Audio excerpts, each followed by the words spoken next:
सुरुवातीला एक महत्त्वाची बातमी आहे। उद्धव ठाकरे धाराशिवच्या दौऱ्यावरती आहेत आणि धाराशिवमधील गावांना भेटी देऊन त्यांनी पावसामुळे झालेल्या नुकसानीची पाहणी केली। या दौऱ्यादरम्यान अनेक शेतकऱ्यांनी उद्धव ठाकरेंची भेट घेऊन आपलं गाऱ्हाणं मांडलं। दरम्यान पाहणी करताना त्यांनी जमलेल्या शेतकऱ्यांशी संवाद साधला। खचून जाऊ नका, आम्ही तुमच्या पाठीशी आहोत, आपण सरकारला मदत करायला सांगू असं आश्वासन उद्धव ठाकरेंनी दिलं। तसंच शेतकऱ्यांचा सातबारा कोरा करा, कर्जमाफी करा अशी मोठी मागणी त्यांनी केली। उद्धव ठाकरे आज पूरग्रस्त भागाच्या पाहणी दौऱ्यावरती होते आणि त्यांनी धाराशिवमध्ये पाहणी केली। त्यांनी शेतकऱ्यांना धीर दिला, सरकारला आपण तुम्हाला मदत करायला लावू असं आश्वासन दिलं। तुमच्यावरती अन्याय होऊ देणार नाही, शेतकऱ्यांचा सातबारा कोरा करावा आणि त्यांना कर्जमुक्त करावं अशी मागणी उद्धव ठाकरेंनी या दौऱ्यादरम्यान सरकारकडे केली।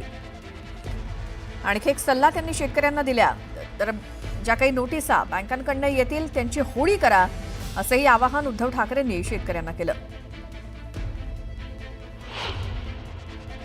दुसऱ्या सगळ्यांच्या वतीने मुख्यमंत्र्यांना सांगू इच्छितो की दर वेळेला तुम्ही जे सांगता की योग्य वेळी अमुक करू, योग्य वेळी येणार कधी का त्याच्यासाठी सुद्धा तुम्ही पंचायत पाहणार आहात। आमची मागणी आहे, महाराष्ट्रातल्या शेतकऱ्यांची मागणी आहे की ज्याप्रमाणे आम्ही कालपासून प्रयत्न केला होता तसाच हीच वेळ आहे, या संकटात सापडलेल्या शेतकऱ्यांचा सातबारा कोरा करा आणि त्याला कर्जमुक्त करा ही पहिली मागणी आहे।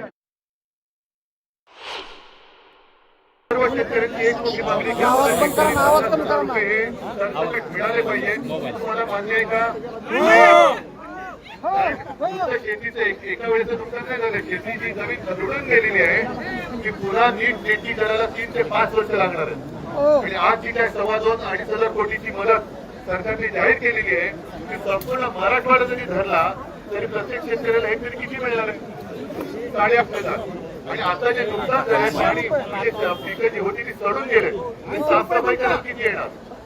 साफसफाई करण्याचा खर्च, त्याच्यानंतर खर्चाचा खर्च, त्याच्यानंतर जमिनीची जी काही सगळी वापरात झालेली ती नीटनेटकी करण्याचा खर्च, आता शेतकरी सुद्धा उभा राहणार त्या स्वतःच्या पायावर।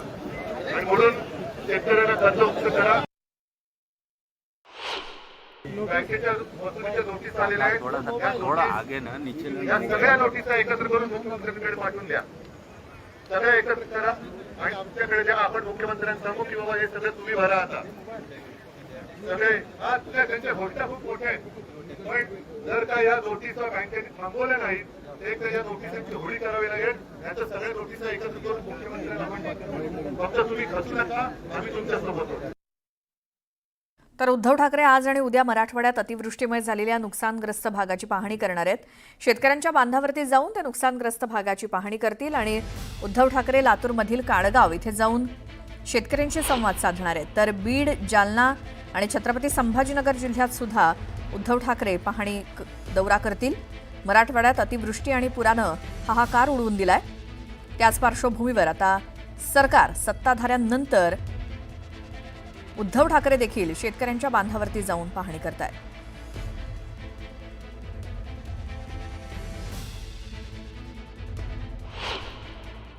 उद्धव ठाकरे माननीय शिवसेना पक्षप्रमुख आज लातूर पासून संभाजीनगर पर्यंत हा दौरा करताय। समजून घेऊ आम्ही काय करता येईल, कसा आवाज उठवता येईल, सरकारला कसं धारेवर धरता येईल हे पाहू ना। विरोधी पक्षनेता ह्या लोकांनी ठेवला नाही का? तर तो हे प्रश्न विचारेल, सरकारची पोलखोल करेल, अधिकाऱ्यांना जाब विचारेल या पुराच्या संदर्भात, शेतकऱ्यांचा आक्रोश विधानसभेत मांडेल। म्हणून विधान मंडळाच्या दोन्ही सभागृहामध्ये जे सरकार विरोधी पक्षनेता नेमू देत नाही त्या सरकारकडनं शेतकऱ्यांनी काय अपेक्षा करायची?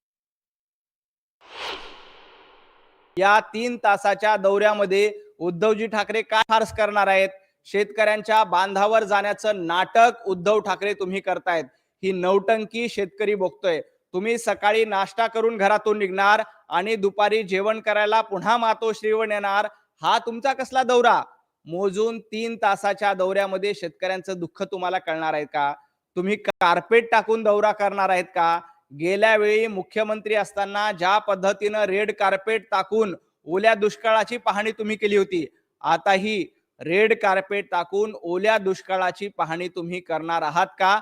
हा माझा त्यांना सवाल आहे। शेतकऱ्याला कधीही वाऱ्यावर आम्ही सोडणार नाही. बिलकुल शेतकऱ्यांच्या मागे खंबीर राहू. विरोधी पक्ष देखील जाऊ द्या, सगळ्यांनीच मदत केली पाहिजे. पण पूर परिस्थितीची पाहणी फक्त पूर परिस्थितीची पाहणी करणं, त्यांना मदत करणं, सगळ्यांनी सरळ हस्ते मदत केली पाहिजे. फक्त त्याचं पर्यटन करू नये, एवढीच माझी इच्छा आहे. मुख्यमंत्री स्वतः फिरलेत, अजितदादा स्वतः फिरलेत, मी स्वतः फिरलोय. हे भयानक संकट आहे, हे मोठं संकट आहे. हे आता इथं पैसे बिशे हा विषय महत्त्वाचा नाही.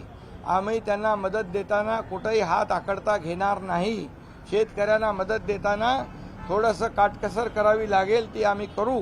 परंतु कुठल्याही परिस्थितीमध्ये शेतकऱ्यांना मदत देताना आम्ही कुठलाही हात आकडता घेणार नाही. त्यांना सरळ असते मदतीची आवश्यकता आहे. त्यांचा संसार उद्ध्वस्त झालेला आहे, त्यांना उभं करण्याचं काम या ठिकाणी केलं जाईल. तर महाविकास आघाडीच्या सरकारच्या काळात कोरोना असताना भाजपनं पीएम रिलीफ फंडात मदत दिली. राज्यात नुकसान झालेलं असताना सीएम रिलीफ फंडात मदत दिली नाही असं म्हणत राऊतांनी भाजपवरती निशाणा साधत भाजप राजकारण करत असल्याचा आरोप केला. दरम्यान संजय राऊत, तुम्हाला हवी तिथं मदत करा, शेतकऱ्यांना तुम्ही दमडीही दिली नाही, तुम्ही काय लोकांना सांगता असं म्हणत नवनाथ बन यांनी राऊतांना प्रत्युत्तर दिलं.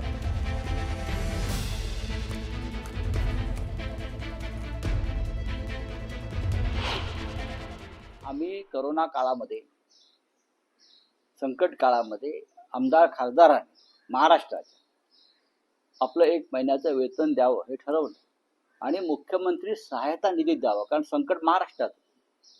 तेव्हा भारतीय जनता पक्षाचे सगळे उपटसुंब आम्ही मुख्यमंत्र्यांच्या निधीमध्ये महाराष्ट्राला पैसे देणार नाही आणि त्यांनी पीएम केअर फंडात पैसे पाठवले. मग आता तुम्ही कोणत्या तोंडाने मुख्यमंत्री सहायता निधीला पैसे देता? तुम्ही ढोंगी आहात.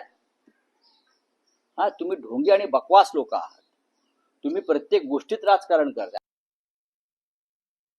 पीएम रिलीफ फंडामध्ये मदत दिली, आता लोक मुख्यमंत्री सहाय्यता निधीमध्ये मदत करतायत. संजय राऊत, तुम्हाला पाहिजे तिथं मदत करा. तुम्हाला मुख्यमंत्री फंडात मदत करायची नाही ना, तुम्ही किमान शेतकऱ्यांच्या बांधावर जाऊन शेतकऱ्यांच्या खिशात 2 रुपये द्या, शेतकऱ्यांना थोडासा आधार द्या.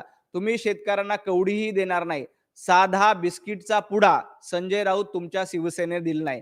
अर्धा किलो पीठ तुमच्या शिवसेनेनं तिथं दिलेलं नाही. तुम्ही काय लोकांना सांगतात? आम्ही कोविडच्या काळामध्ये देखील लोकांच्या खांद्याला खांदा लावून उभं राहिलो.